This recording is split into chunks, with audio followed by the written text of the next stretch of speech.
Мен bir тыйын да уурдабаймын, башкалардын уурдашына да жол бербеймин деп ант бергенмин. 2021-жылдын жыйынтыгы боюнча консолидацияланган бюджеттин көлөмү 311 миллиард сомго жетти. Кийинки жылга мен 500 миллиардка жеткирүү милдетин коюп жатам. Айлык акыларды дээрлик 100%га көтөрдүк. Бир-эки мисал айта кетейин.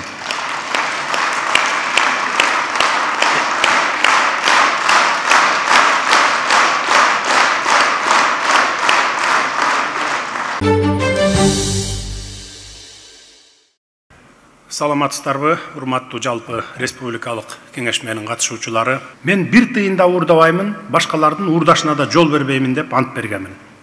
Эсиңиздерде болсо керек.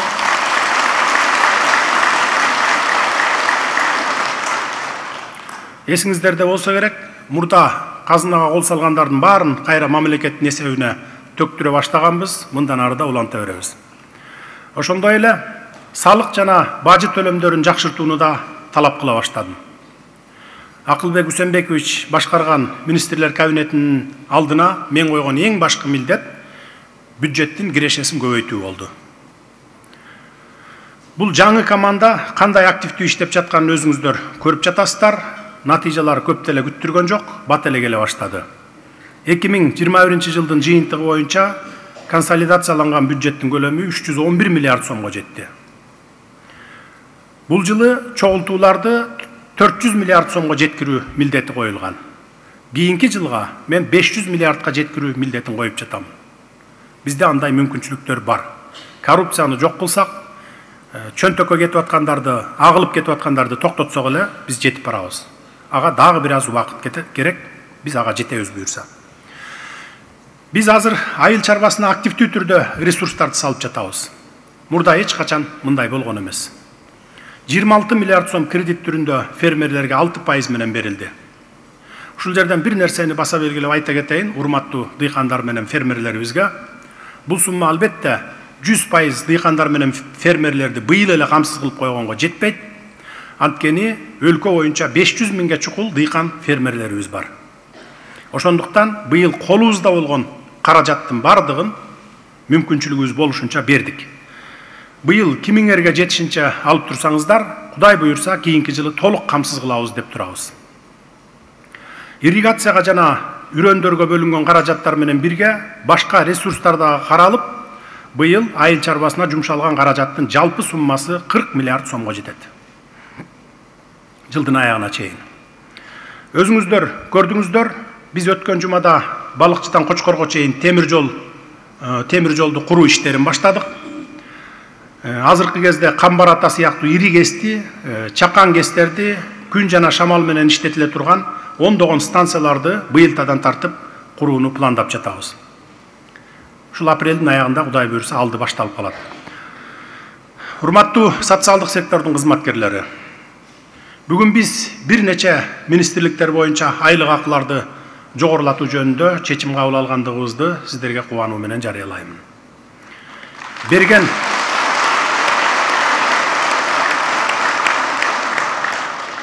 Берген уадабыз боюнча сөзүбүзгө туруп, бүгүндөн тартып сиздердин айлыктарды көтөрдүк. Өткөн жылы өзүңүздөр билгендей, медиктердин айлыктарын көтөргөнбүз. Мен маданият тармагынын кызматкерлеринин айлыктарынан баштагым келип турат. Менин жарлыгыма ылайык биз айлык акыларды дээрлик 100%га көтөрдүк. Бир-эки мисал айта кетейин.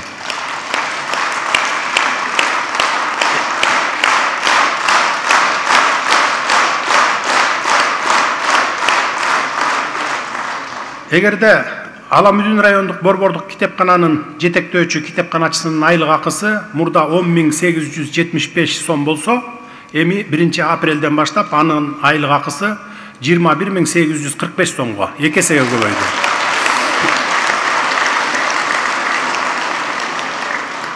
Нарындагы мамлекеттик областтык тарыхый этнографиялык музейдин жетектөөчү илимий кызматкери мурда 17.550 сом алса, эми 33.222 сом алат.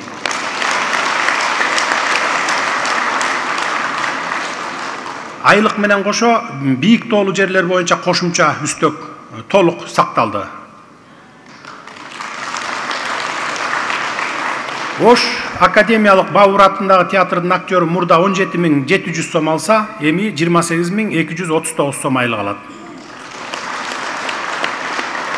Республикалык Баялинов атындагы балдар китепканасынын жетектөөчү китепканачысы мурда 9.000 сом айлык акы алып келсе, эми 1 апрелден баштап 20.444 сом алат.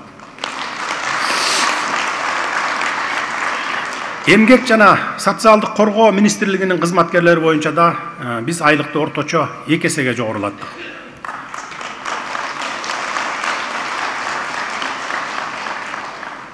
Вначале мне хотелось бы особо выделить присутствующую здесь работницу Республиканского учреждения протезно-ортопедических изделий Ольгу Ивановну Николаевну. Она сидит в президиуме здесь. Я имел честь поздравить вас, уважаемая Ольга Ивановна, в прошедший день 8 марта. Тогда вы от имени всех работников вашего завода обратились с просьбой о повышении зарплаты. Я очень рад сообщить вам, что правительством принято решение об удвоении зарплаты.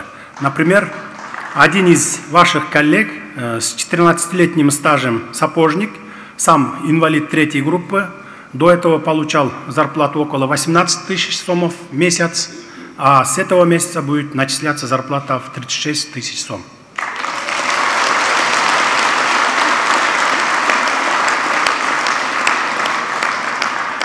Ошондой эле ушул жерде отурган Атбашы райондук социалдык коргоо башкармалыгынын башчысы Тилек Султангазы уулуна да токтоло кетейин. Ал дагы президиумда отурат.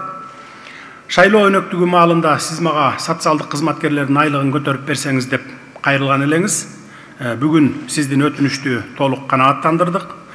Билесиздер, дал ушул адамдар жалгыз бой кары картаңдарыбызды ак ниеттен мамиле кылып, карап багып келишет.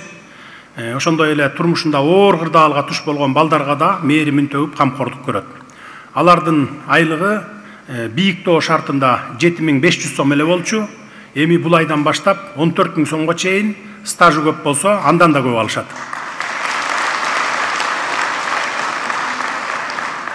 Саламаттыкты сактоо тармагынын кызматкерлеринин эмгек акы фондусу орто эсеп менен 50%га жогорулатылды. Бул жерде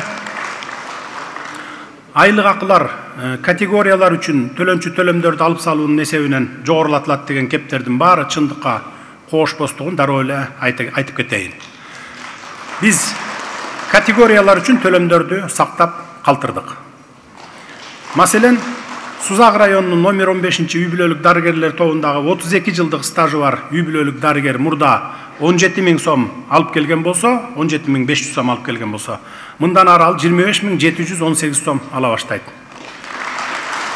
Ысык көл облустук бириккен ооруканасынын 14 жылдык стажы бар медайымы медсестра 1 апрелге чейин 11.000 сом алса, ушул айдан тартып 17.248 сом ала баштайт. Албетте, медицина кызматкерлеринин айлык акысын талаптагыдай деңгээлде көтөрө электигибиз өкүнүчтүү. Бирок Кудай буйрса ага да жетебиз. Келечекте дарыгерлер бир нече эсе көп айлык акы алышы керек деп ойлоймун. Учурда бүтүндөй бир чоң команда милдеттүү медициналык камсыздандыруу фондунун системасын реформалоонун үстүндө иштеп жатат. Биз бул иштин натыйжасында медицина кызматкерлерине эмгек акы төлөө боюнча ачык айкын жана татыктуу системаны калыптандыруу үчүн чечкиндүү чаралар көрүлөт деп турабыз. Эми билим берүү министрлигине токтололу. Министрликке быйыл кошумча 16 миллиард сом ашык каражат бөлүп бердик. Муну менен билим берүү министрлиги эң көп каржыланган министрлик болуп калды.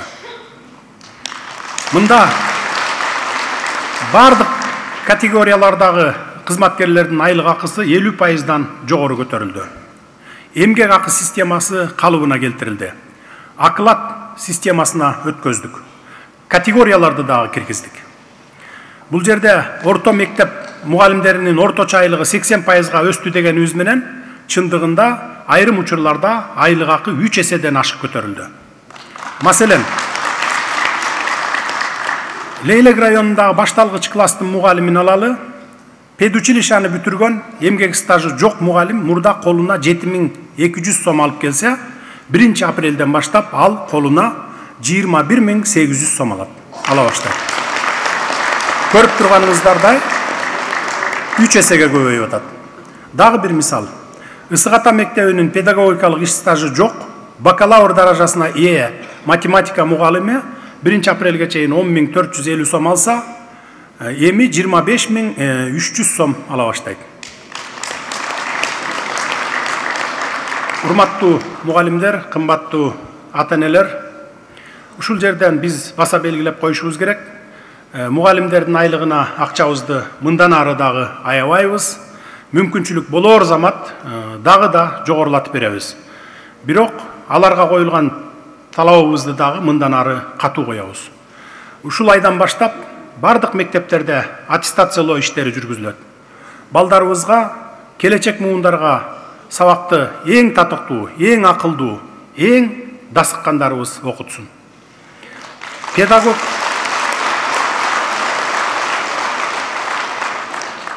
Педагог диплому болбосо дагы атайын курстан өткөн ага эжейлерди даярдап, биз быйыл жайында ар бир мектепке жок дегенде 10-15тен жаңы мугалимдерди алышыбыз керек. Өзгөчө математика, так илимдер, компьютер жана чет тил сабактарынан эң жогорку квалификациядагы мугалимдерге муктажбыз. Мен азыркы жаштарга дагы кайрыламын. Мектеп мугалими болуп иштеңиздер. Мындан жогорку ардак да, аброй да башка кесиптерде мындан ары өтө аз болот. Биздин улутубуздун эртеңки ийгилиги азыркы мектептерде гана жарала турганын эсибизден чыгарбашыбыз керек. Мектепке чейинки билим берүү мекемелеринин, бала бакчалардын тарбиячыларынын эмгек акысы дагы 80%га өстү. Эми бардык министрликтердин кенже жана техникалык кызматкерлерине өзүнчө токтоло кетейин. Биз аларды да унуткан жокпуз. Бул кызматкерлердин эмгегин адилеттүү баалоого өзгөчө көңүл бурдук. Алардын айлык акыларын дээрлик бардык жерде 2 эсеге жогорулаттык.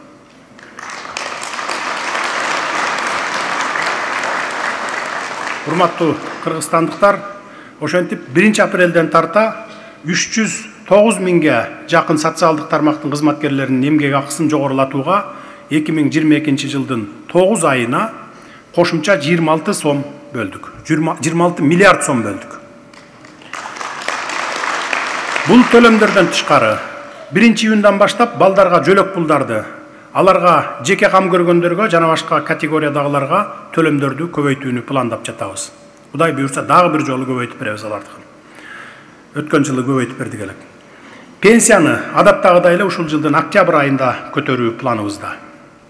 Эмгек акыларды, жөлөк пулдарды жана башка төлөмдөрдү көтөрүү жөн эле номиналдуу эмес, олуттуу түрдө сезилерлик болуш үчүн бардык күч аракеттерибизди жумшайбыз. Ушул жерден дагы бир жолу баса белгилеп айтып кетейин. Биз бүгүн социалдык жана маданият тармактарда иштеген кызматкерлердин айлык акыларын көтөрдүк. Казынабыз толтура болсо бардык тармактардын айлык акыларын чогуу көтөрмөкпүз. Бирок сиздер, мамлекеттик кызматкерлер, жакшы билесиздер, казынабыз ченелүү. Ошондуктан ушуга чейин чыдаган жаныңыздар дагы бир аз чыдап турсаңыздар деп суранып кетер элем. Кудай буйрса силердин айлык акыларды дагы 2 кварталдан кийин караштырабыз. Ага чейин бюджетибизди толтуруп алалы. Мекендештериме, жалпы эле кыргызстандыктарга ачык айтып кайрылып кетейин. Ооба, азыр абал оор, бардык жерде кымбатчылык, баалар өстү, жумуш жок. Эң зарыл деген нерселерге акча табуу кыйындап баратат. Дүйнөдөгү акыркы окуялардан улам кырдаал мындан да начарлап кетиши мүмкүн. Биз буга даяр болушубуз керек. Барыңыздардан чыгымдарды кайра карап чыгып, кымбат буюмдарды сатып алууну кийинкиге жылдыра туруп, той топурду азайтып, каражатты ысырап кылбоого чакырам. Мен өз жарлыгым менен сөөк коюуга адасына мал союуга чектөө киргизгенимди билесиздер. Бүгүнкү күндө мамлекеттик деңгээлдеги дагы, ар бир үй бүлөнүн деңгээлинде дагы эң негизги маселе бул азык-түлүк коопсуздугу. Айдоо жерлерибиздин 1 метр жерин дагы кысыр калтырбайлы, жаздын бир күнү жер менен иштөөгө, ар бир күнү жер менен иштөөгө убактыңыздарды жумшооңуздарды өтүнөм.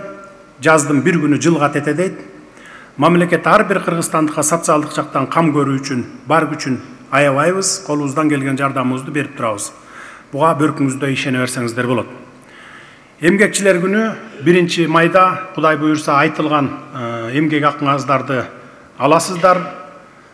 Дагы бир жолу кубанычыңыздар болот деп ишенем. Ошол күнү мамлекетибиз дайыма туруктуу өнүгүүгө багыт ала берсин. Ар дайым бири-бирибизди колдоп, ынтымакта жашайлы, жергебизде тынчтык болсун, сүйүктүү Кыргызстаныбызды жаратканыбыз өзү колдосун. Көңүл бурганыңыздарга рахмат.